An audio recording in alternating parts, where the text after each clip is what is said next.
Good morning, everyone. I want to say welcome to session 3, day 2 of July Consulting Employability Training. We want to welcome you, and we have to wait a little bit for others to join as well. But we want to say welcome to session 3, day 2. And as well, we want to welcome our consultant, our trainer as well, Mrs. Joshua. You're welcome, ma'am. Thank you. Good morning, everyone. We are going to day 2 of session 3, and we are going to be dealing with soft skills now. Like yesterday, we talked about all the steps we have taken. We're on the 4th week, and we are entering seriously into what we are doing, so that at the end of the day our goal will be achieved. So today we are talking about soft skills, and it might go on for a while.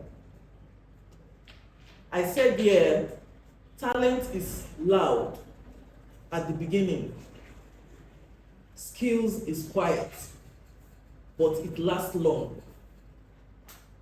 Talent is loud at the beginning, everybody talks about talent, but at the end of the day, skill that is very quiet is the one that lasts long. In the first few months after graduation, everyone talks about potential, people brag about being multi-talented, passionate about impact.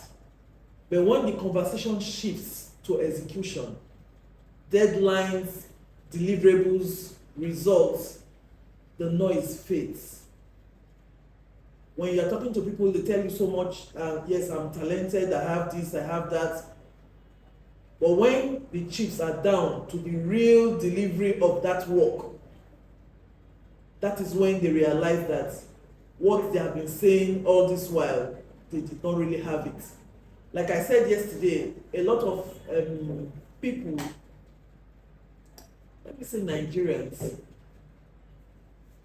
we know a lot of things in our heads, but when it comes to real execution, it is not there. So you hear somebody telling you, I'm good at this, I'm good at that, so many things, and you now say, okay, with that, come in, and we now start giving the jobs. You end up finding out that they're not so good. That is in application of that knowledge or talent that they have. I said because potential without skill is just a nice promise. And we have so many people with so many promises when you are interviewing people and they are telling you so many things. Now, this training is not about employees alone. It is also for business owners. You have businesses, and the skill you have, you need to develop it to actually meet a particular level of people that you are going to meet.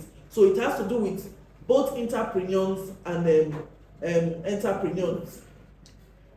In the real world, effort is the entry fee. Skill is the currency.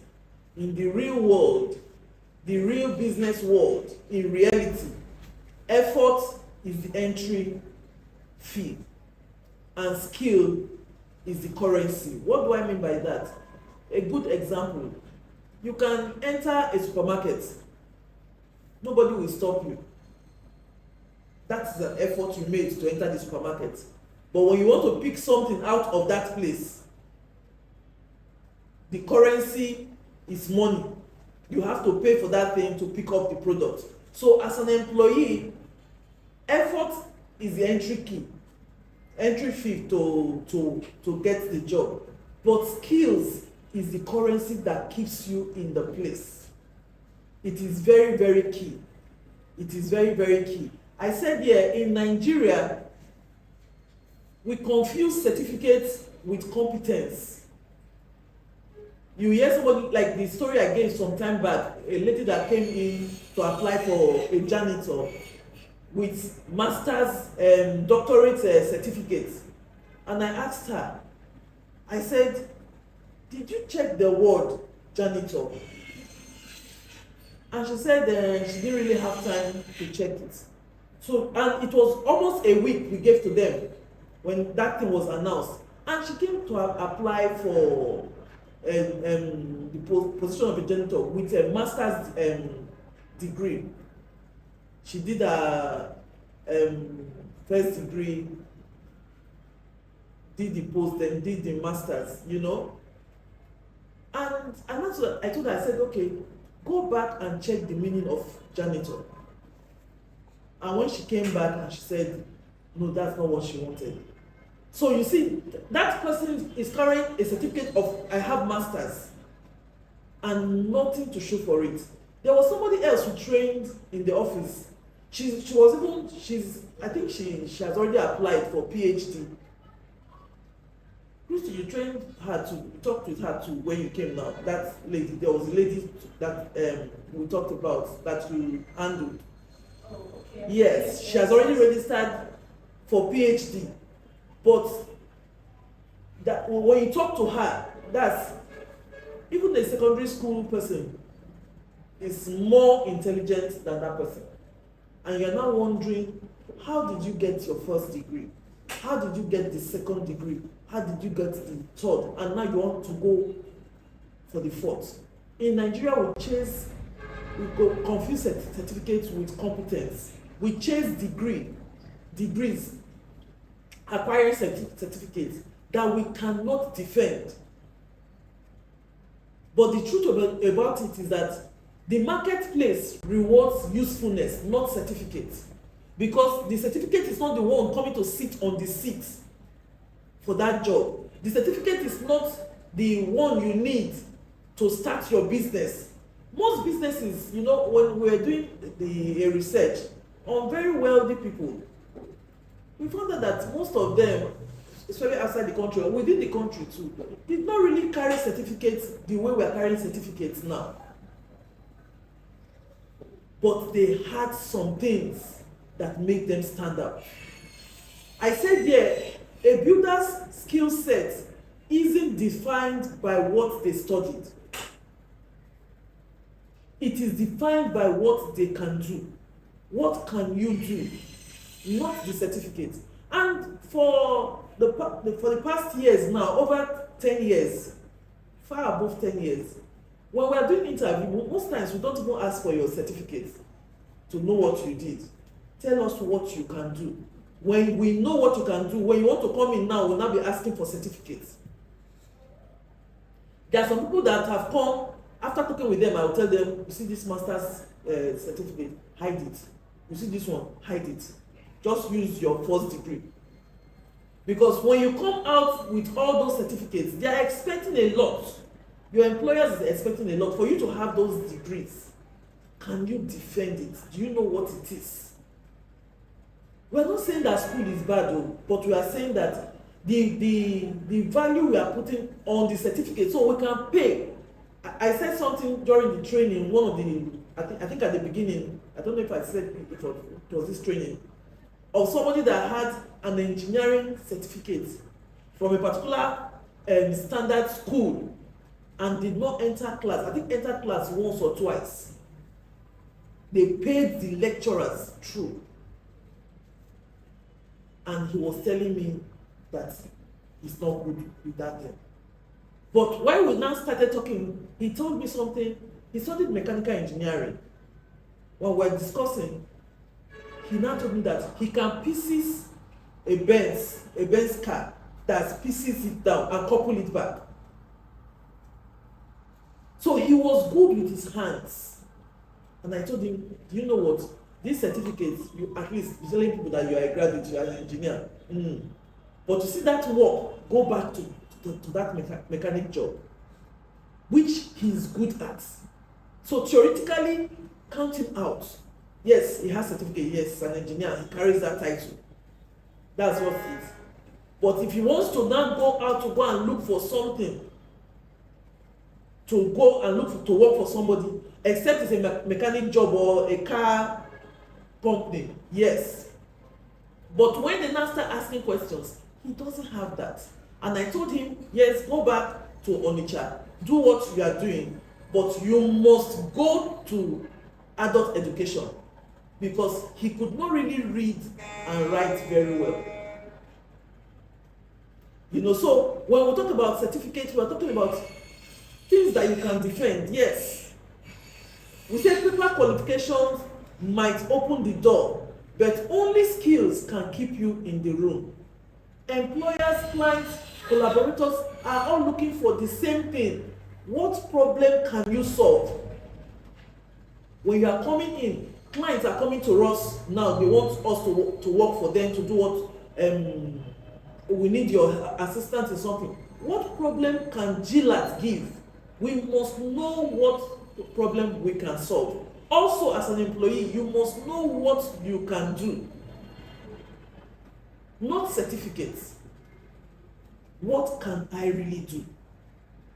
What problem can I solve? And you see, when we're talking about these things, when we talk about strengths and weaknesses, improving, okay, I can solve one problem. You know me with one problem I can solve. Can I increase to a second one? Can I increase to a third one? Can I increase to the fourth one? Like that, I'm talking about growth. So I must know the problem I can solve as an employee or as a business owner. What problem can I solve? I said there, your skills gets attention. Your CV, gets you attention. But your skill earns you respect. The problem you can solve earns you respect. Your CV, yes, gets attention. And you know, there's this thing now, when you look at CV with this AI, the coming up now, you can just give AI something, give me, yes, a prompt, and gives you powerful CV. You see, AI is good. Like I was talking to somebody, I said, you see, this CV you gave to me, at the end of the day, we saw it was AI driven. But he did not even sit down to look at that thing that AI gave to him. AI gave him, this is what we expect you to be able to do.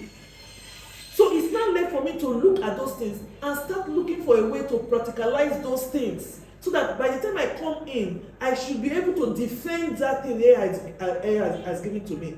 Yes, AI is very good. It gives you an idea and helps you based on the prompt you have given to it. Now it's not my turn to do those things that they have told me I can do. AI has told me that I should be doing. It's not just having this powerful CV that you cannot defend. When we ask questions, we find out that, in short, when you ask questions, what's your objective? What's your summary? Most times, the people, they can't even remember that they wrote summary on their CV.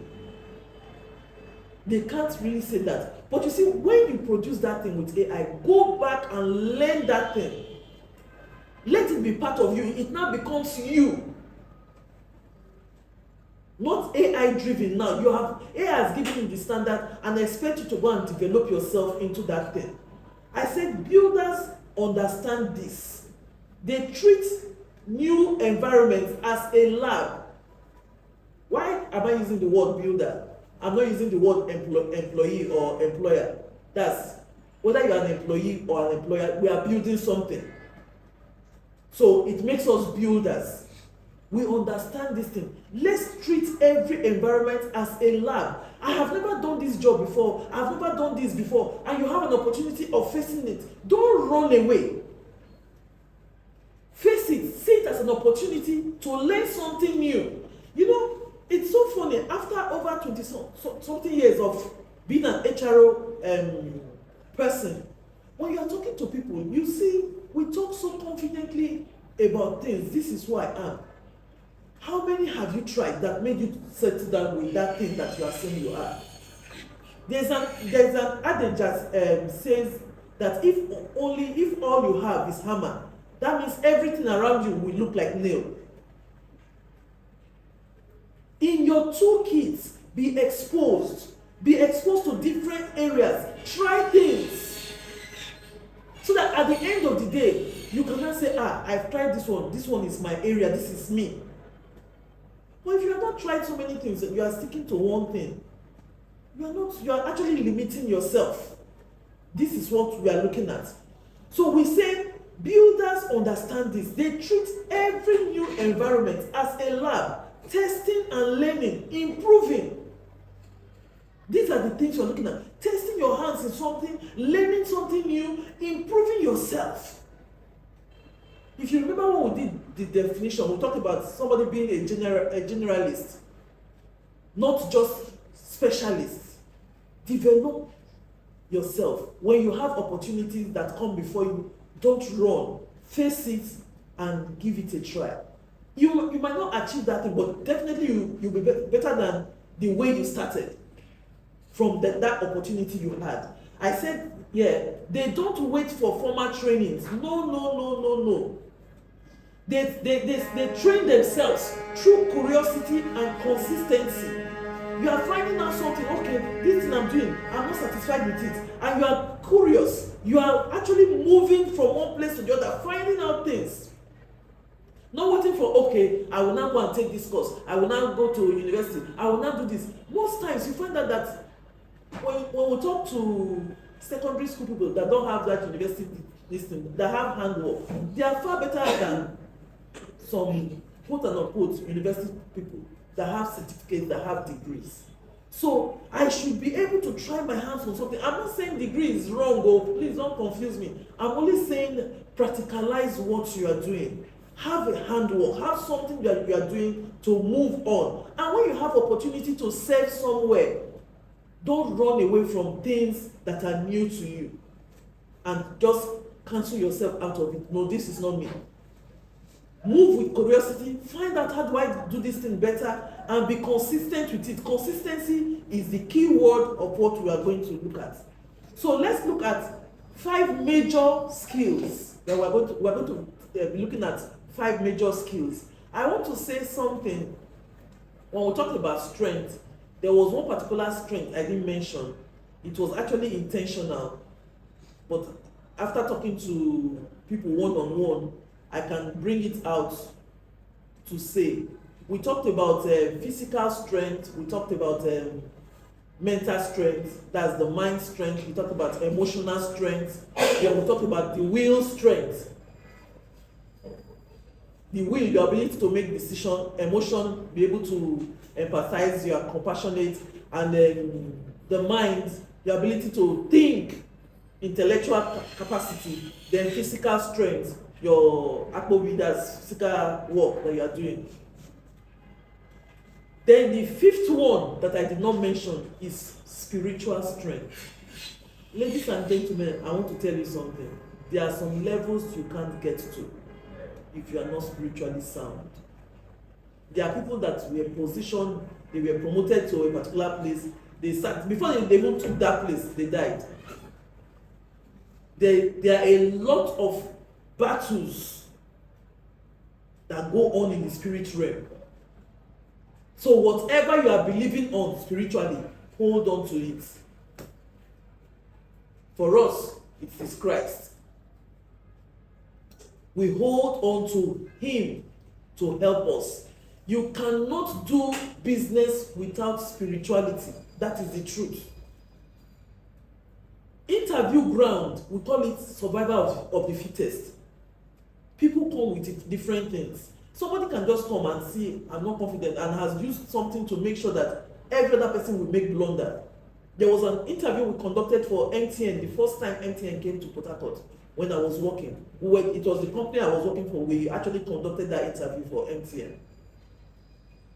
There was a particular lady that came in late, and we did not want her to join the team. But the people from South Africa said, okay, we should give her that opportunity, so she joined the team. Do you know that everybody that they took in that particular group, that session, the paper got missing? And the woman herself, the people from South Africa, did not remember that there was anything like that. So there are people that have come to that spoil where you are going to. So you must be spiritually sound. You must be spiritually sound. People do different things to get to where they are going to. But whatever God you are serving, we are saying, hold on to him. Hold on to God. be spiritual in whatever you are doing. Understanding people. I don't want to go further with our experiences that we have had in organizations and different places you are going to. Even the company you are going to work. There are some places, a lot of employers are using different things to succeed. There are some companies, they pay so well, so much. When you hear the amount, are you serious? Then when you look at the staff, there is nothing they can do with that money. You hear them saying, I'm earning so and so, I'm not married, I'm not doing this. But I cannot explain how this money has gone. So there are different areas when it comes to spiritual strength. You must develop yourself. You cannot afford to be empty. Like somebody said, there are some people that are so empty that like point and kill inside the fish pond. That somebody will just point and whatever they do, the person has gone. You know, so please, please, please, that is 5 of the strengths. Now we are looking at major skills, soft skills we are looking at. The first one is what we call the thinking skills. Seeing beyond the obvious. Seeing beyond the obvious. I must develop these skills. My ability to think, to see beyond the obvious. This is what everybody is seeing. They say the eyes that see is the eyes that look is common, but the eyes that see is rare. 2 of us can be looking at something. You are seeing something else, I am seeing something else. So the first one we're looking at is thinking skills, seeing beyond the obvious. And this one, they are very practical. We are going to do practicals. We are entering the real practical now. Then execution skills, turning thoughts into results. These are soft skills. They are not the common skills when you talk about teamwork.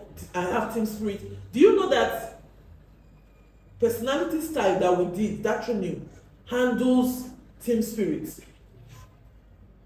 When you say you are a team player and you have team spirit, there are questions we will ask you. It all comes from that personality style that we did. Be able to answer those questions. If not, everybody knows that you have gone to the computer to go and write skills, soft skills. I'm a team player. I am this. I am that. Now defend it. Be able to defend it. And you see, the beauty of it is that if you know it, you know it. And when anywhere they put you, you will perform. So we are looking at education skills, turning your thoughts into results. People skills, the currency of collaboration. We are going to be looking at that. Then we are going to be looking at digital skills, working smart in a smart world. We are going to be looking at that. Then we are going to be looking at resilience skills, the engine that keeps you going. Because you have 1,001 excuse to give up. But what keeps you going in the face of all discouragement? These are the skills we are going to be looking at one after the other. I'm sure you'll be asking, okay, thinking skills, execution skills, people skills, what are we looking at? Digital skills. We have, under thinking skills, we'll be handling problem solving, critical analysis, systems thinking, how to think in a systematic way, critical analysis, problem solving. These are some of the skills, and there are a lot we are going to be looking at in each one, but just to give you an idea of what we are going to be looking at. Under execution, we are looking at planning, prioritization, and accountability. We are going to be looking at more under that. Communication, time management, all those ones will be under execution skills. So that at the end of the day, it's like a family, but we just divided them into groups. Then we have the people skills that talk about communication, empathy, influence. These are the things we are looking at. Then the digital skills, we are looking at using modern tools to create, measure, and automate our work. How do we do that? it will be strange, not really strange, let me not use the word strange, that a lot of people looking for jobs now are not computer literate. But some of them, also 80% of them or 90% of them, they are not computer literate, but they are phone literate. They can type with the phone, they can do what they are doing. It's very different from your computer or your desktop to work with. Then we're talking about resilience skills, managing stress, learning from failure. A lot of us are held back because we don't want to fail. Failure is part of success. We have been looking at failure as something that is the opposite of success. No, failure is not the opposite of success. Failure is part of success. You want to succeed, be ready to fail. It is part of success. It's on that road. It's not the opposite road of success. You are going towards success, you will definitely pass failure. So learn to receive failure with ease and bounce back from that failure. These are the 5 things we are going to be looking at. So let's take number 1, thinking skills. What do we mean by thinking skills? Thinking skills are mental processes we use to analyze information, make decisions, solve problems, and create new ideas. When we are talking about thinking skills, it has nothing to do with your certificate. That's why we are calling it soft skills. Whether you have certificates, you don't have certificates, you can develop yourself in these soft skills. They are mental process we use to analyze information, make decisions, solve problems, and create new ideas. They are not about intelligence. They are not about intelligence. They are about how you approach challenges, process information, and make judgments. They are not about intelligence. As somebody will say, this person is not intelligent. You can ask somebody something and the person is able to bring out an idea on how to solve a particular challenge. Does not need certificate or anything. How to process information, how to make judgments. This is what thinking skills is all about. In the career contest, employers often group skills, these thinking skills, into 4 major categories, and that's what we are going to be doing. The first one is critical thinking, the second one is creative thinking, the third one is analytical thinking, and the fourth one is strategic thinking. See, this are we together? Yes. Okay. These 4 major categories are the things that makes you say to yourself, yes, I have thinking skills. I have used them. And we're going to be picking them one after the other. Critical thinking. What do we mean by critical thinking? This is about analyzing and evaluating information carefully before making decisions. Your ability to analyze and evaluate information carefully before you make a decision. There are decisions you want to take. You are able to analyze it, evaluate the information that you have gotten, and carefully make your decision. That's why we say decision making is purely under strength. That's the will strength, your ability to make decision. That means for me to take this decision, I might not be so strong in some things, but I need to analyze those things. Analyze it, evaluate those things, then now take informed decision. And the key aspect of this critical thinking is asking the right questions. There are 4 major areas you can use to build yourself, to look at this critical thinking area to consider.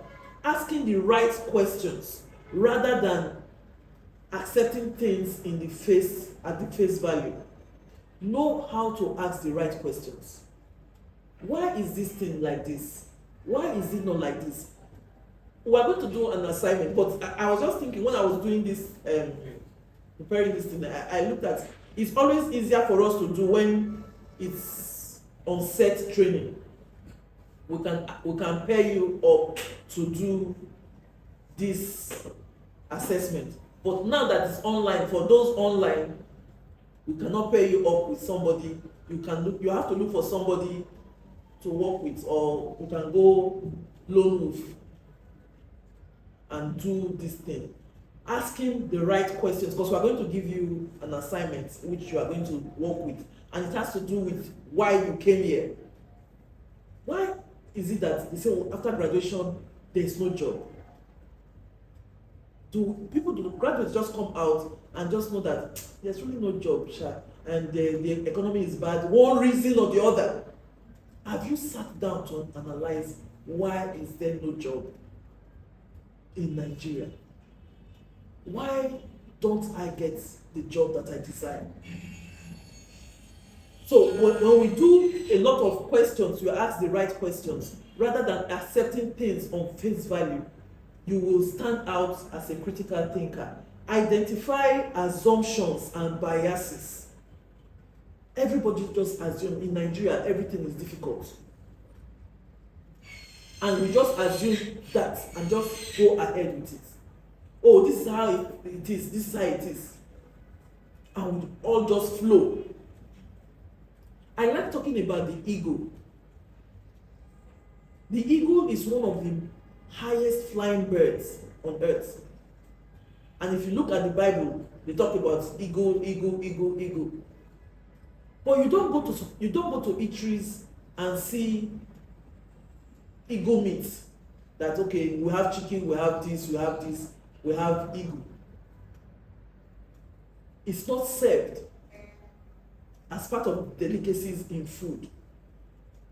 Because the eagle has looked at it that birds, they have taken one side. This is who we are.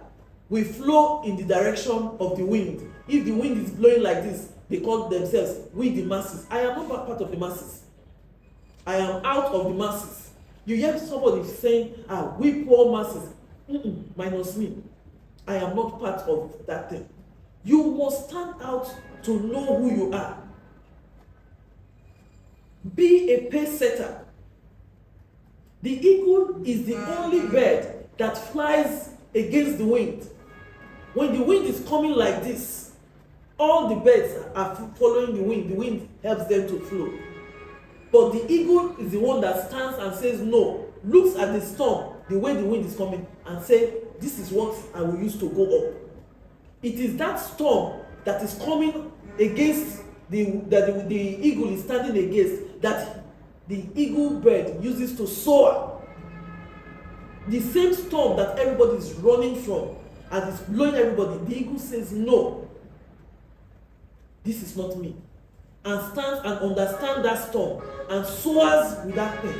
The eagle does not flap their wings like that. They soar, the wings go up and allow the storm. It's the stormy wind that takes them higher. So we need to look at things. Stop assuming things. Stop being among the masses. No. They assess evidence and logical reasoning. They assess evidence, the things that they have found. This thing, what exactly is it? How did it come like this? How did I get here? I need to know how I got here, to know my next step to where I'm going to. If I don't know how I got here, I cannot even tell you my next step, because I've not found out myself. Then after that, you do logical reasoning, not emotional reasoning. Not that, hey, this person is this, hey, this. That's why we say the amiable person, the amiable personality, if it's not added with the driver personality and some of all those other traits, they cannot be leaders. They cannot stand. If I sit with you to pull down the company where we are working, when the company closes, all of us will go out.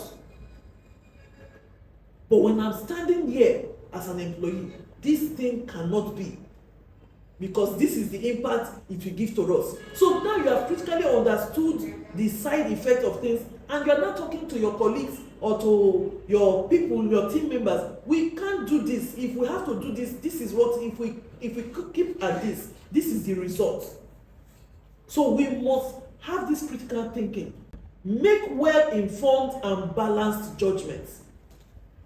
By the time we have done this, ask the right questions than just accepting the general thing, then define assumptions, identify assumptions and biases, assess evidences that you have gotten, then logical reasoning, then you now make a well-informed and balanced judgment. This is critical thinking. Let's look at an example. I said in business analysis, you might question a data trend rather than jumping to conclusion. This is what is going on, this is what everybody is doing, this is what everybody is doing. Why are you doing what everybody is doing? Can't you be a pace setter? The one everybody is doing, somebody started it. Why can't I start my own? And you see, that mindset actually keeps us from improving. You are facing a challenge. That challenge that you are facing, maybe a lot of people have not even done that thing. Everybody is running to the easy one. And now you are not faced with a particular challenge. Why can't I think out ideas to make me be a pace setter? And you know something? I found out, when you are doing something and you are coming out to become a pace setter, when you go to the internet, you go down that, welcome, people have started this since. Actually, it's because you are following the mass movement. You did not know of those things. So when those new things come out, you see there's this joy you find out that you have, because you got that thing, but you now find out that there are other people that are actually following that step. But it's not common. Checking for external factors, errors, before recommending action. This particular thing that we want to do, what is on ground? How do we get this thing? How do we put these things? How do we get information to actually make the right decision? It is very, very key. How do we build this ability of critical thinking? I said here, I brought out 3 things. Reflect on decision making. After each project, you have handled a project, find out what worked, what didn't work. This thing, how do we evaluate this particular project? Take a project. How did this thing work?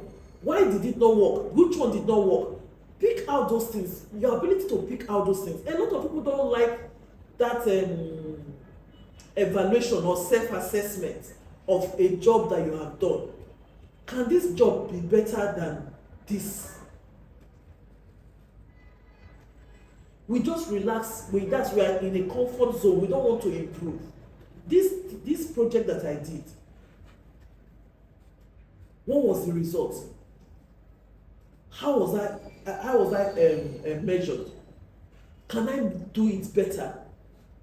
What will hinder me? What will be the obstacles? You remember we talked about when we did the interview answer framework. We talked SOA. We talked about the obstacles, situation obstacles. You should be able to have that.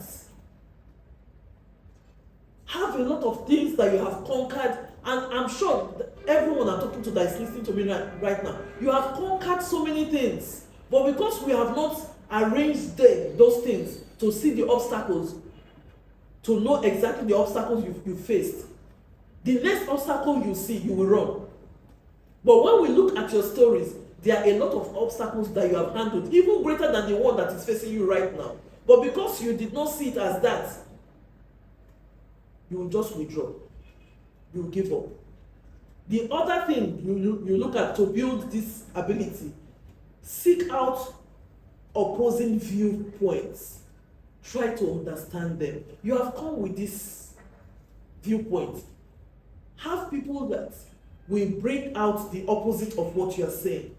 That's why we say, don't surround yourself with everybody that is praising you, you are doing well. You are, Look for people that will challenge that level where you are and move up. They say one of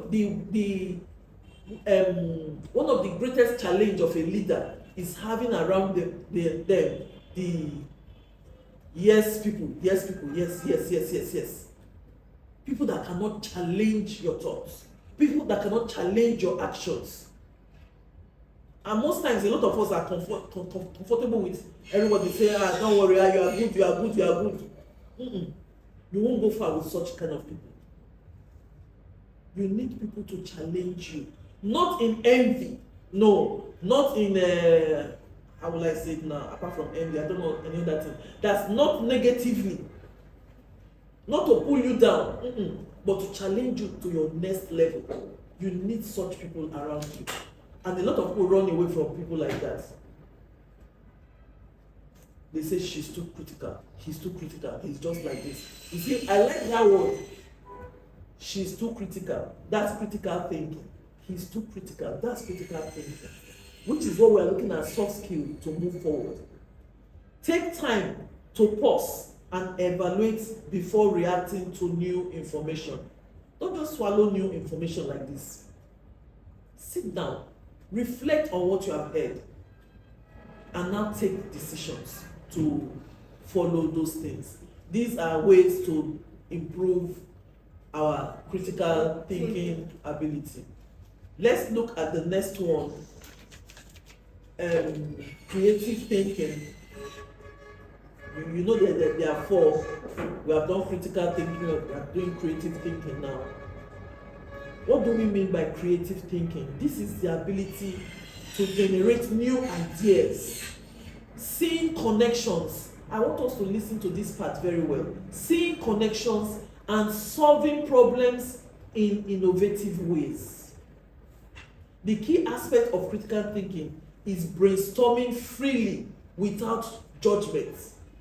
When you have a mindset, you have brought something, and somebody is bringing something contrary, don't build a fence or resist that opposing. Sorry, I forgot that I had the mic on my blouse. You know, brainstorm freely without judgment. When somebody is telling you something, and you know something, when you have an idea, it's always very sweet. And you come up with that idea and you're telling somebody, and somebody starts using needle to puncture the balloon that you brought. You know, it's not very palatable. But we say, just have a plain mind. Listen well. Listen well. Immediately you just say, this person is critical. You will not be hearing whatever the person is saying. And you will just want to run out from that place. But in creative thinking, have an open mind to do brainstorming.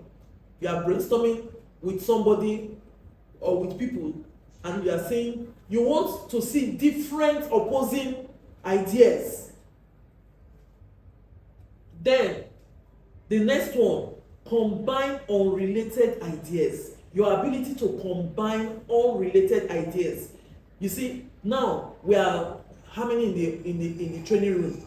We are bringing out something. I want us to brainstorm on this. You come with your ideas. You come with your ideas. You come with your ideas. I come with my ideas. Everybody, you are coming with your various ideas. And these ideas might be different. People with creative thinking don't see it like that. They are able to connect the idea A with B, C, and connect it. And before you know it, it becomes a very big thing. Bigger than the idea that started it. That is what we call, companies pay us for brainstorming session. We want you to please come and brainstorm with us. This is the idea we are looking at. This is what we are doing. This is what we are looking at the end of the year. This is our new goal we want to look at. We need people that will brainstorm, people that can hear that idea, not saying, oh, it is very good. I remember one interview we conducted for a particular organization, and we asked the final people, we are now asking them, what else can you bring to us? What are you bringing on the table to us? And somebody now said, there's nothing I can bring, but this place is so beautiful. People have done so many. This place is so beautiful. This place is so that there's nothing I can really bring you. I was just looking at her, and she said it. That's like trying to praise the company. So and I asked her, so why are we employing you? She now kept quiet. So she realized what she has done. What are you bringing on the table? We have done so well, this. So people with creative thinking ability can combine 2 different or 4 different ideas or 5 different ideas from different places and connect them together. When they are connected, it becomes something far bigger than the person that brought the idea at the beginning. And that's what a lot of employers are actually looking for. The employers had an idea and started a business. When they are bringing employees in, we are actually expecting you to bring something so that the company should not be the same way you met it. What am I adding to this thing? How can I connect these things? And this company that started with 1 person, before you know it, it's more than a number. Like I told one business owner, there was something he was doing, and I told him during the management meeting that, sir, with all due respect, this company is bigger than you right now. Yes, so many years back, you can do this, you can do that, you can be front desk officer, you can be this, you can be that, you can be that. But right now, this company is bigger than you, and you need every other person in this role. Every other person built this company. The ones that built must have built and left, but all these ones that are here now, they are still here to build, to take this company beyond where you started from. That is the truth. Every business owner started from somewhere, but one person coming in added another thing, and before you know it, that small company is now, right now they have over 200 workers, paying salaries, paying all those things. But people joined forces with the owner at the beginning and grew, and they are still joining forces with him now and expanding the place. That is what employee having staff does. Your ability to combine unrelated ideas is one of the abilities of critical thinking. Then another aspect of it, visualizing alternate solutions. These are the solutions we are producing. Can we produce another thing? Can we try our hands on something? Your ability to bring more solutions for the company to handle. That is what we are looking at when we talk about creative thinking. Your ability to visualize alternative solutions. Then embracing curiosity and experimentation. Your ability to be curious. Embracing curiosity and experimentation. You see, these skills are not skills that you will have in classroom to as we are teaching in class. We'll go into practicals, but right now we are looking at things in your environment. What are you aware of? How do we do business? How do we handle this situation? You need to sit down to look at, what am I really aware of? If they ask me in this company, this, do I have an in-depth knowledge on that thing? Because if you don't even know what they are doing, how do you create alternate solutions? How do you generate ideas? How do you bring things? These are things I need to know. There are some companies you go, I saw something, I entered the particular company, I saw something. And I went to the front desk and I was asking her, I said, have you seen that thing? He said, no. Where is that? And very obvious, very obvious that a customer comes in, that's the first thing a customer will see. He said, no. I said, okay. I went to the HR manager. I said, have you seen this thing in this company? She said, no. And I said, you have not seen it? She said, no. And you entered the company. Me, I'm just entering. And I saw that was where my eye went to. So I brought her down. When she saw the thing, she said, Jesus. I said, I wonder how many people have seen that thing. And that thing is not something that just grew. It's something that has been there for a while. We just move and move. And I said, see, to be an HRO manager, this is one of the work you need to do. You might not be the one that will remove that thing. There are people that are supposed to remove that thing. And you have passed it. Then the front desk officer did not see that thing. It was an ant hill that was building somewhere in the office. So these are things we need to look at on creative thinking. Example, a marketing professional might combine insights from psychology and technology to create new type of campaign. A marketing professional. You see, we are putting this Oyibo marketing professional. A marketer should be able to combine insights from psychology and technology to create new thing, to generate new thing. Not just, I'm just using marketing now, but that's your various responsibilities you are going to handle. Be able to add things. So you cannot come out to say, I'm a marketer. They did not teach me psychology. I did not do this. I did not do that. So I cannot put those things. Technology, it's not my thing. That's why we're talking about being a generalist. Your ability to bring things from different areas. How do we build this ability? I said, keep a curiosity journal. Note interesting ideas, problems you encountered. I don't know how many of us have those journals. You know, we talked one time, I can't remember where we talked about it. I think it was an attribute. We talked about gratitude journal. Your ability to write something you are grateful for.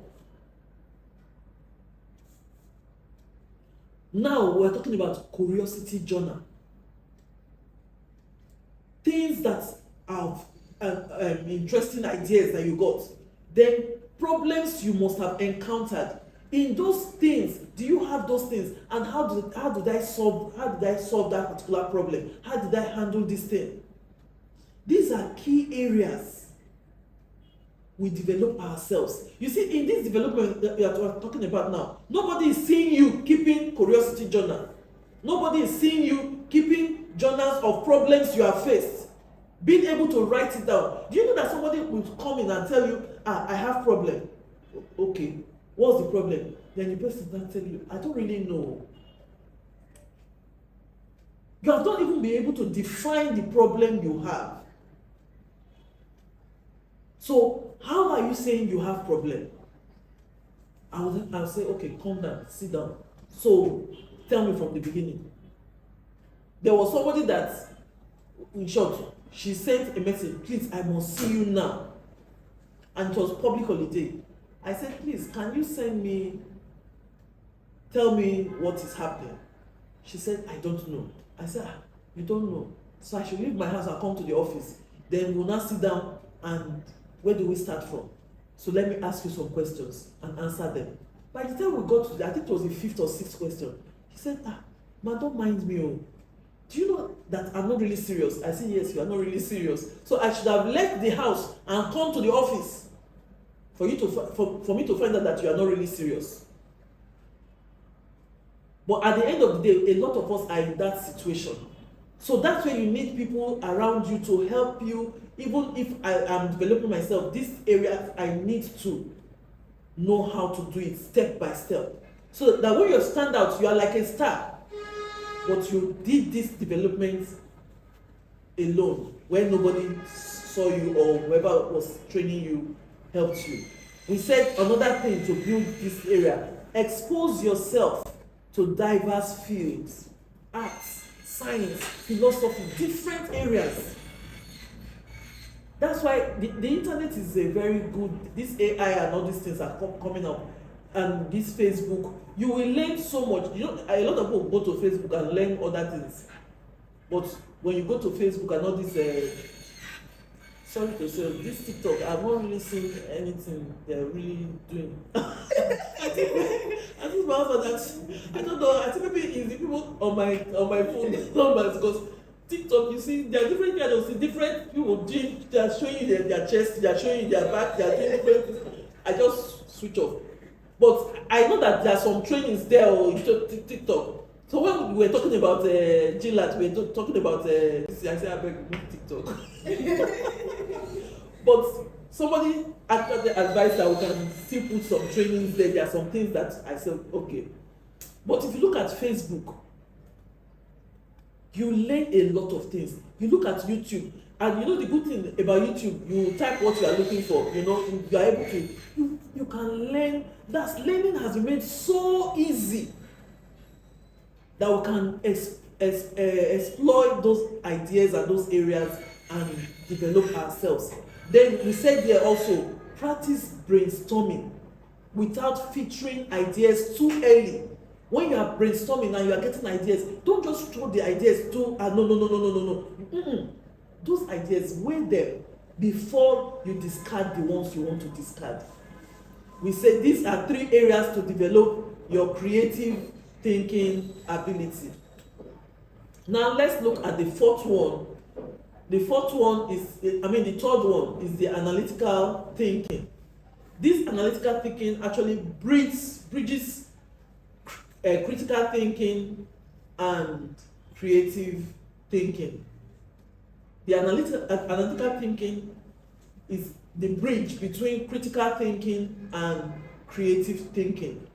It is about breaking problems down into parts and understanding how these things connect. About breaking, what's the problem we're having? This problem, okay, how can we break it down into parts? I remember a particular organization, most of organizations have that, especially bigger organizations that have different departments. This particular department is doing excellently well. This other department is doing excellently well. But you see, the bridge between department A and B, there's always problems. So at the end of the day, you see the company is like a madhouse. They are always fighting. When they call us and tell us the challenges, we now notice that the link, that's the joint between department A and department B, has been overlooked. And all we need to do is try to put that joint together. And when that joint is done, there's a smooth movement, everything just goes smoothly. So in analytical thinking, be able to break the problems down into parts. This particular challenge we have, this thing that we have, how many parts are involved? And break it into parts and understand each part. How does this thing affect this one? How does this thing affect this one? That is where we call it a workflow chart. When you enter an organization or you are doing something, we look at the workflow. Who does this first? Where does it start from? Who goes next? After that, what happens? After that, what happens? We need to have a flow chart. And at the end of the day, we now look at and now identify which problem, where is that problem coming from? If you don't have a breakdown of the activities we are doing or having a flow chart from this is the first thing that happens, after this it now comes this, after this is now comes this, after this it comes to the next one. You will not be able to identify the problem in the whole job. That is where, for HR, that is where we have the what we call the SOPs, the standard operating procedures. SOPs cannot be built. You can have a general pattern, but it is actually structured to companies, just like your fingerprints. You cannot have two exact SOPs because you don't have the same people in the same in two different organizations and the system. There might be the procedures, yes, but the people help to build the SOPs. That's in HR, we put all those things. But you see, you have to be an analytical thinker to actually enter an organization or enter a place or handle an issue and be able to solve those problems. Knowing that we say that the exams of life is different from the exams in school that gives you timetable. The exams in school tells you the timetable, tells you the subject, tells you the time, and they even bring the questions based on what you have been taught. The exams of life exams does not give you notice, does not ask whether you are prepared, does not ask if you have done that course before or whatever. It just comes straight to you. Your ability to be able to handle that challenge helps you to put those things together. Example of analytical thinking: a project manager analyzes project delays by mapping dependencies and identifying which step causes the bottleneck. That is the flow chart I'm talking about. This is what we're doing, and we're having delays in a particular area. Why are we having delays? You cannot sit down and say, why are we having delays? You need to break it into small parts to know where the delay comes in. Like there was something we did for a particular hospital. They grew so large that they could not handle their customers. Customers started leaving the hospital. And the medical director spoke to me about it. I said, sir, we have to break this thing to look at it. He just came and said, 0 waiting time. That's 0 waiting time. When I was talking to the managers, they said, ma'am, what is 0 waiting time? Does it mean that the patients they will just enter and they will just go back? You know? I said, that is not what the man meant. For him, he saw the big picture and he said, based on the problems the customers were all complaining about, that place is a marketplace, that place, no, I'm not going there. I said, no. 0 waiting time in the various departments they enter. So we had to break that thing down from when the customer enters the hospital to the front desk, from the front desk to where they do vital signs, from there to see doctor. The time the person spent, we did it in a way. It was not easy, but we had to do it. That when they have protocol officers in that particular hospital, when the protocol officers brings the file to the doctor, he or she puts the time, he drops the file. Then when the doctor is seeing the patient, the doctor puts the time he saw the patient, and when the file now gets to pharmacy, we had to break it down. And at the time we now saw that doctors were actually a particular area were actually delaying the patients. They stay longer because they don't want to attend to patients very well. So you can see a particular doctor that can see maybe in 1 hour has seen 5 patients. Another one in 1 hour has seen just 1, because they want you to be moving the patient from that side now to another person. This. We saw them. It exposed everything. So we now said we are going to be paying according to the patients that doctors see. It became another thing. But you see, it came out, we had to break it down. Then in the lab, it was another problem. We had to break down, and even in the lab, why do patients come in and stay at the lab for 3 hours, 4 hours, 5 hours for a test that they would have done in 30 minutes? How can we handle this? We had to solve those problems. And after a while, everything just went, everybody saying, they are so fast now, they're so fast, what they have. We did not add anything. We just looked at the problem and broke it down, and each department we resolved the issue that causes the customers or the patient to stay that long. And we found that at the end of the day, a patient comes in and before you know it, they are out, well treated, well attended to. So these are some things that has to be handled. How do we build this analytical mind thinking? I want to say mindset. How do we build this analytical thinking ability? Use mind maps, flow charts when solving problems. Be able to break the thing and create a flow chart. This thing that we are doing, when a customer comes, how do they enter? After that, what should be done? Next thing, this. You see, that thing gives you an idea. What are we supposed to be doing? After this, what is next? After this, what is next? You should be able to put those things down. Then practice interpreting data. That's data. The information, and draw insight from the information that you have gotten. Practice to interpret information, that data collection and all. Then be able to draw insights from them. I remember in that particular hospital, we met them when they were doing manual. So that was so many years back. We're trying to make them computerize the processes. And we now said, okay, let's get the medical records report. Can we put them in the system? They said, well, it's not possible. Do you know how many folders we have? We have 40,000 folders. I said 40,000 folders. We start from the first one. We'll be doing folder 1, folder 2, like that. And we now actually brought in people on a contract basis to do that particular job for them, to type in those things. When they came out, the assignment we gave to them, we needed to get this spreadsheet for each company and to be able to put those things together.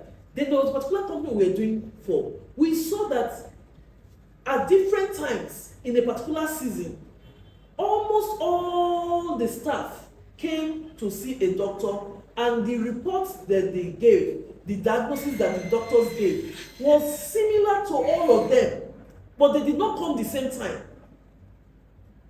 When I saw it, it drew my attention, and I called the medical records manager, and she came in and I was saying, "Baby, see this thing," and she said, that she didn't see it.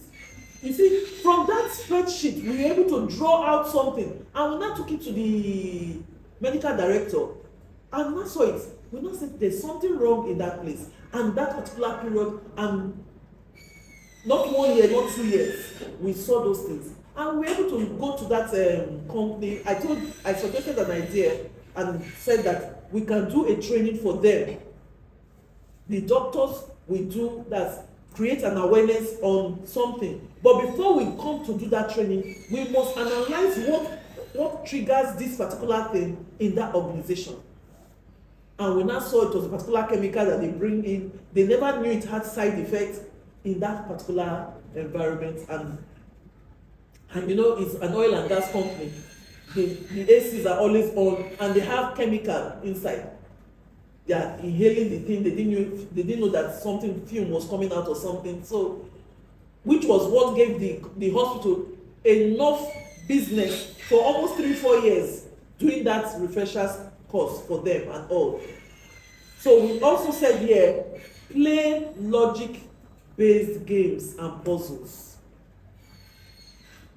I don't know if you are interested, but we can still tell you some games. There's a particular game that is on my phone. They give you a diagram. They tell you to trace that diagram without lifting your hands. From that, if you lift your hands, it will be cancelled. That's trace it completely.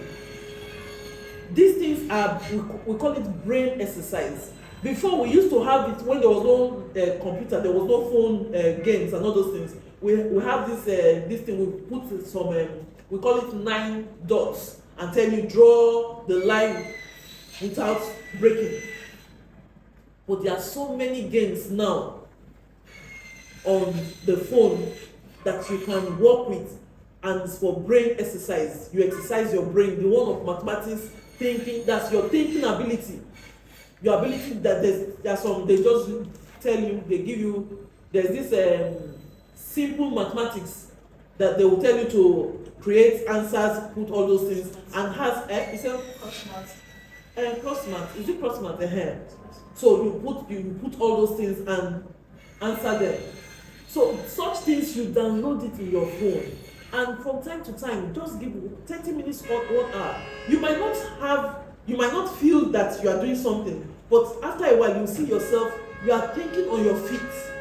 You are able to think on your feet. You are exercising your brain. When you are doing such exercises, you might not be feeling the muscles coming out now, but with time you see you think on your feet.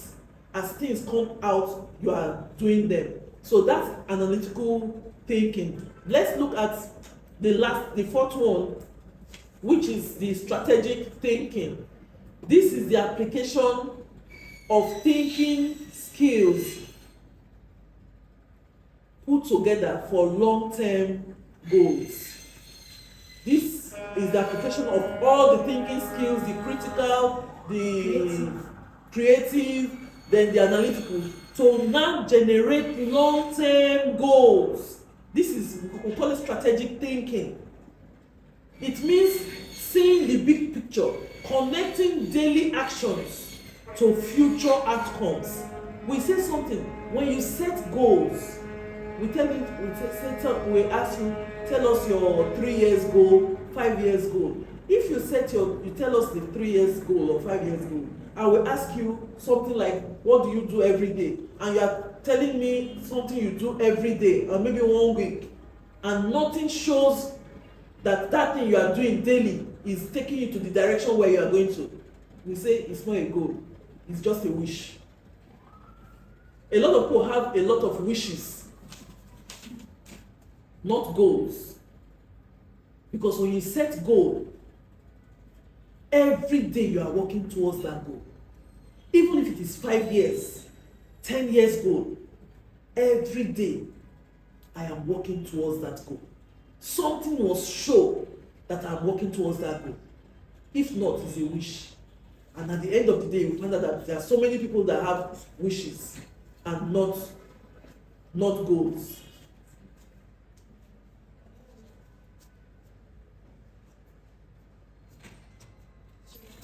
And let her ask Joseph. Okay. So, example of strategic thinking. We said here, a leader develops 5-year growth plan by anticipating the industry trends and align resources to it. A leader now is saying, okay, in the next 5 years, this is where my company, I want us to go to, this is what we're looking at. And looking at, for me to set that goal, I must look at the trend that is coming on in that particular industry that I am in, and look at the resources that we have. I tell people, you don't finish school and now start coming for front desk and looking for front desk job or looking for receptionist job or whatever the name is called. Because right now, if you are looking at it, you are setting your goal, it should be something that is where I'm starting from. From here, this is where I'm going to. From here, this is where I'm going to. But seeing somebody working 16 years as a front desk officer, they cost you. You know, you should be able to develop front desk. You know, so what is my next step? Where am I going to? What am I looking at? If you're looking at customer service and I say, okay, I want to be a customer service consultant, you know that customer service is different from front desk. It's different from receptionist. But most times, employers have given names. So you are having customer service as a front desk person. Yes, you can be a customer service personnel and start with front desk. That means you are combine the job that you are doing, both front desk and customer service. So instead of saying customer service front desk, we just gave you customer service. but they are different. They are two different job responsibilities. So I'm looking at, where am I going to? What am I looking at? I want to be a customer service consultant. Tomorrow, that means yes, that means I want to be in this area. So if I'm spending 10 years, I am doing it with the intention that I want to become a consultant. Not that there's no consultancy, there's nothing that you now retire from there and just become. So we must have that 5 years growth plan, or more than 5 years, that's growth plan, and move on. How do I build this? Regularly zoom out to assess the why behind your work. Why am I doing this job? What am I looking at? Ask yourself questions. Where am I going to? Because if you don't know where you are going to, people will push you to where you're not supposed to be. So we say regularly zoom out and assess the why behind your work, the why behind the establishment of your business. What is the why behind GLAT Consulting? Why did we establish this business? I am an HR consultant in that place. Why am I working there? Why am I doing this job? You must know the why behind your work. Study industry trends, competitive landscapes, and know how to put your hands in different areas. Learn from mentors who think long term. There was a particular talk I was listening to this morning. The man was saying something: don't surround yourself with people that kill your ideas, that kill your growth pattern. You might be around people and they're asking you, you are doing too much. This thing is too much now. This. Those people are not going anywhere. Those are the people, when we talk about mindset, we call them, they operate the crab principles. They are not crabs, but the principle they operate is the crab principle. And you know something about this mindset thing? At one time or the other, you can switch. You can be operating growth mindset or the ego's mindset, and before you know it, you are working with the crab mindset. These are principles that work. So, but when you know what they are in mindset, when you see it, you know immediately. This thing, stop. This thing is a crab mindset. I have had times I had to hold myself, stop this thing. It will lead you nowhere. Because there are thoughts. Thoughts come to you. You cannot stop thoughts from coming to you, but you can stop from thinking about those thoughts. That's the difference between people that have growth mindsets and people that have the crab mindset or the fixed mindset. You can't stop thoughts coming to your mind. There are thoughts that come in, do you know this, do you know this, do you know that? But I have the power to stop thinking about that thought. No, I'm not going to think about that. But how do I stop it? I replace it with something else. Because you cannot just stop, and you cannot stop the thought that comes in. You must have an information to knock off that thought that it comes out. On several occasions when it comes like that, when you are working with people, you have that thought coming in at different times, but you should be able to fix yourself for where you are going to. Finally, why employers value thinking skills. We are talking about thinking. I said in today's workplace, automation can handle tasks. Yes, we have so many automated things. You do this and the whole thing comes out. But thinking is what sets people apart. What makes you different from a robot is that you can think. A robot has been giving instructions. When somebody comes in, if the person does not pay the complete money, that's like a front desk robot now. When the person does not pay the complete money, don't accept, don't do this, don't do this. So when you come in and you have a little change, the robot has cancelled you out. You understand? But as a human being, You cannot say, oh, let me find out from my boss, let me look at this, and you have been a regular customer, you have this. That is a human being thinking, not just a robot. Because for robots, the assignments or the things that they put in is strict. So you cannot bend the thing. But human beings can actually reconsider and look at what to do. That is what we are looking at. That's what sets us from being robots. There are times you see a staff working and you hear your boss saying, are you a robot? Are you a machine? Why should I give you this? And you brought it back the same way. Differentiate yourself from being a robot. Be a human being. And what makes you a human being? Your ability to think, to make decisions, and your boss can give you something that might not be right, and depends on your boss. You might not want to tell him or her this thing is wrong. You go back, you do the two, and bring it to the person for the person to see and look at and see this. And I know I've handled issues at different times where you hear the staff complaining, Oga does not listen to advice or something. Then he gives an instruction, she comes back with that result to the boss, and the boss is now shouting. I remember one happened vividly before me. The boss said something to the PA, and Okon now went and came back with that thing. And the man looked at me and said, Sister Joy, can you see the trouble? You are the problem I have. He's not talking to the PA. That the PA is the problem that he has. You see, he sets me upside down. He does this. Okon was looking at him. Is that what I told you to bring? He said yes. He said something that is impossible for me to tell you to go and bring this. And I was there when he was saying that thing. And it was exactly what he told that guy brought. I don't know if you have experienced something, you have said something, and it was what is on your mind, but it's different from what you wanted to tell the other person.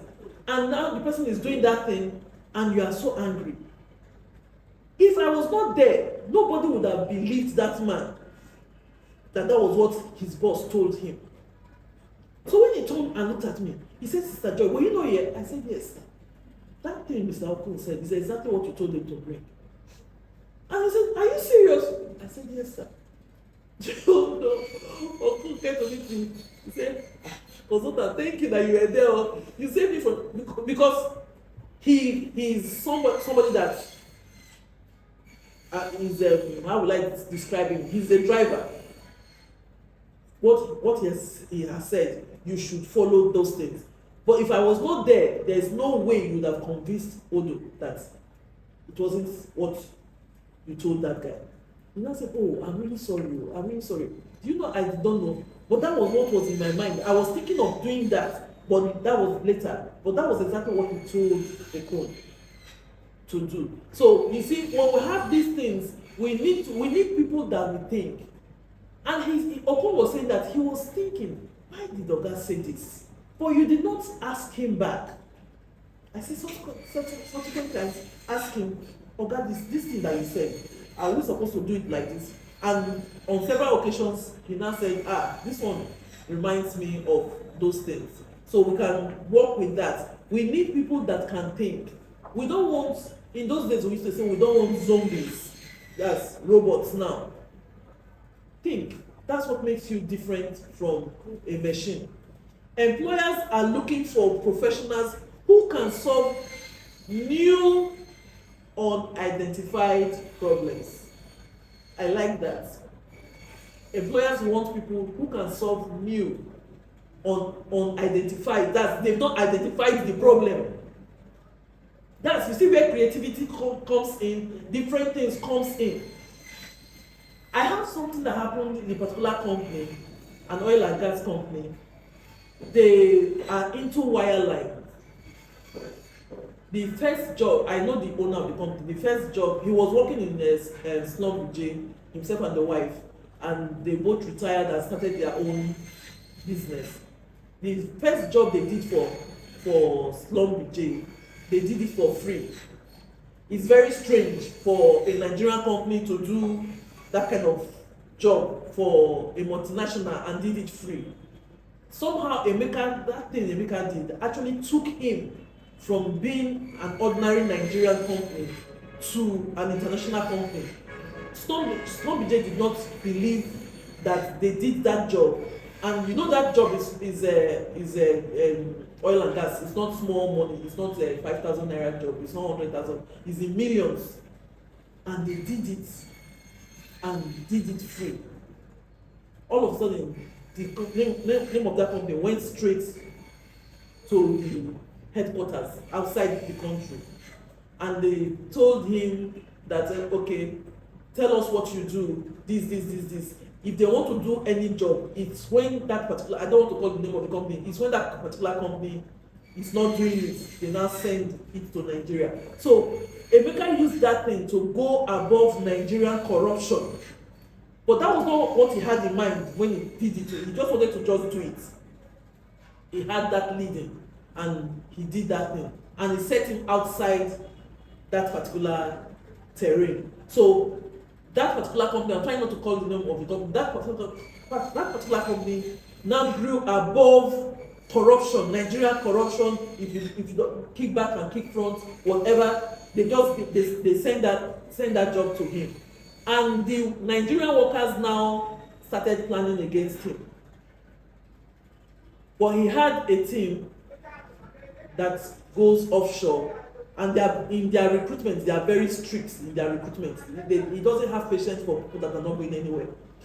And they went to a particular, they were doing a particular job. His wire line, in the rig,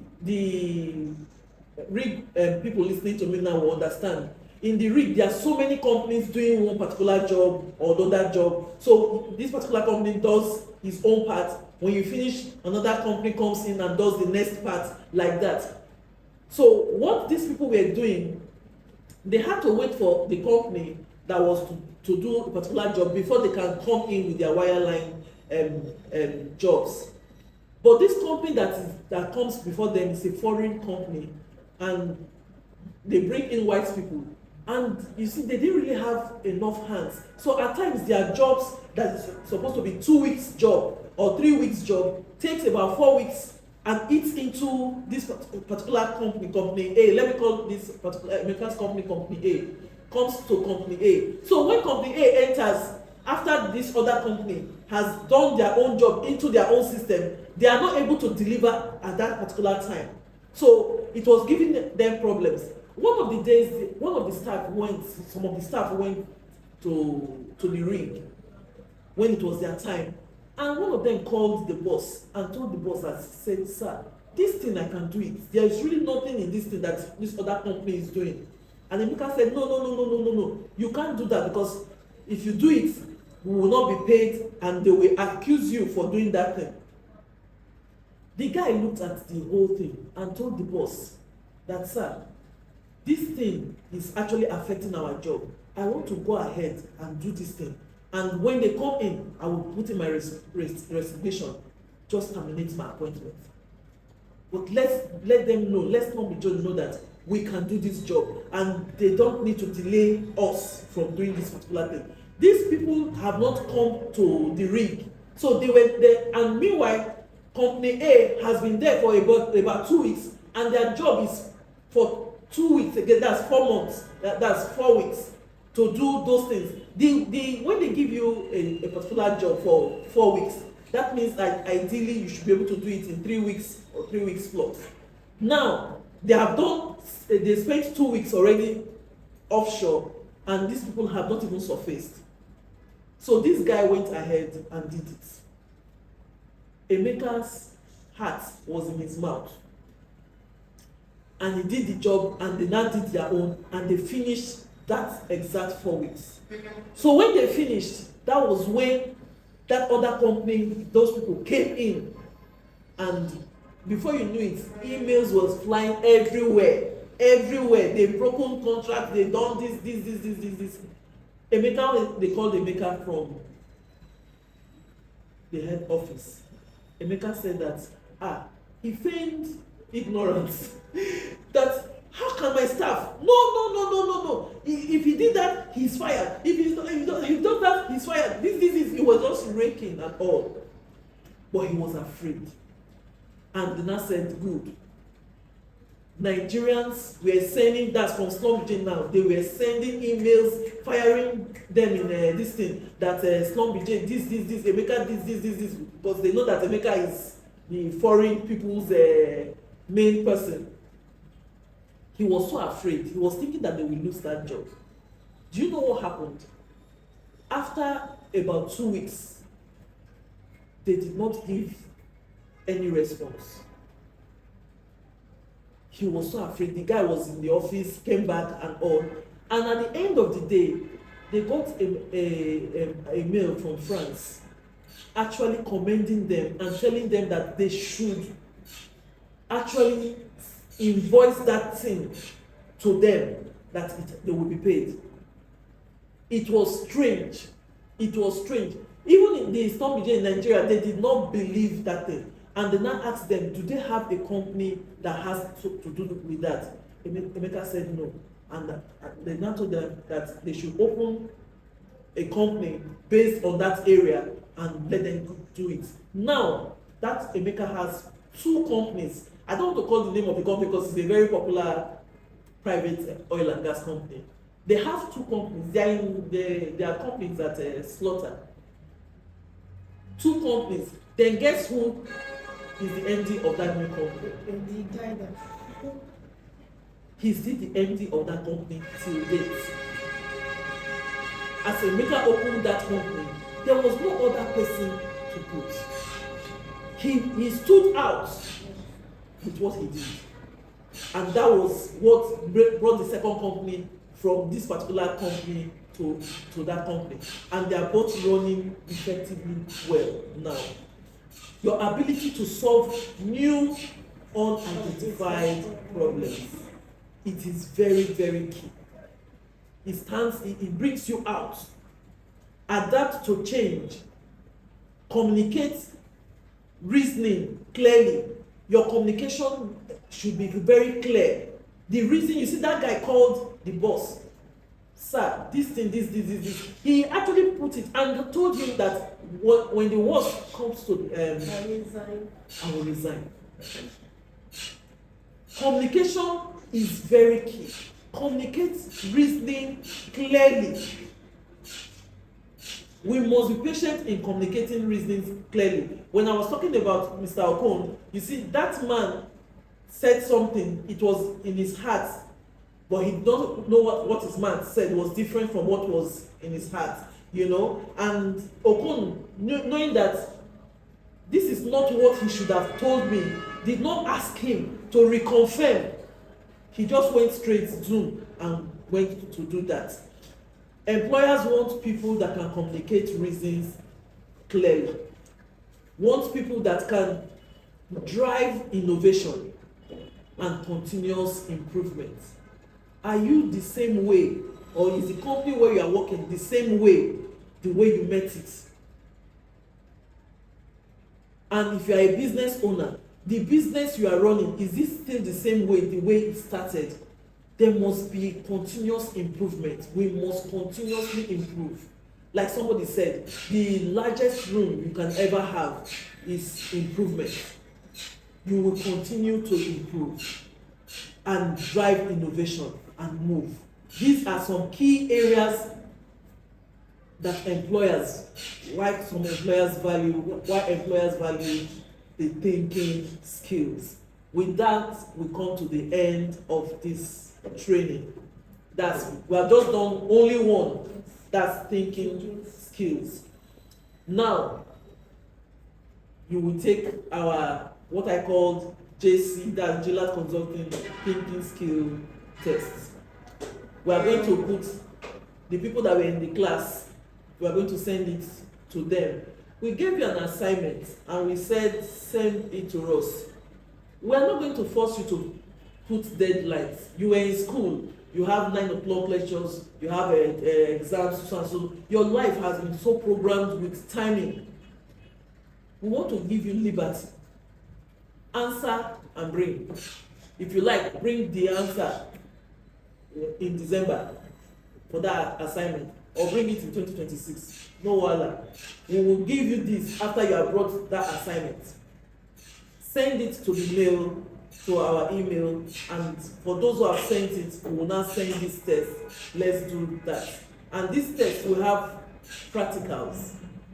I want us to, I'm going to discuss, to look at it, to see if we should do these practicals with these thinking skills, and let's know that yes, you have handled it before we enter execution skills and enter all the other skills, because there will be practicals for all. Or we should complete the soft skill, these 5 that we have, then now set a project that you go and do before we now come out to do that. While we are looking at this project, please think of partners that you can have. But I don't know how you can have a partner that has not been in the class from the beginning to work with. Are we together? Yes, ma'am. So we can do it, and it's not as if you cannot do it alone. No, you can do it alone as a person, but it would have been easier if you were in teams. For those online, let's see how it goes. Thank you. Thank you so much. Any questions? Let me. Okay, I think I have a question though. Okay. So we did about 3 thinking. We did critical thinking, creative thinking, analytical, and strategic thinking. So is it possible? Is it possible that you have one? Because looking at it, they all work hand in hand.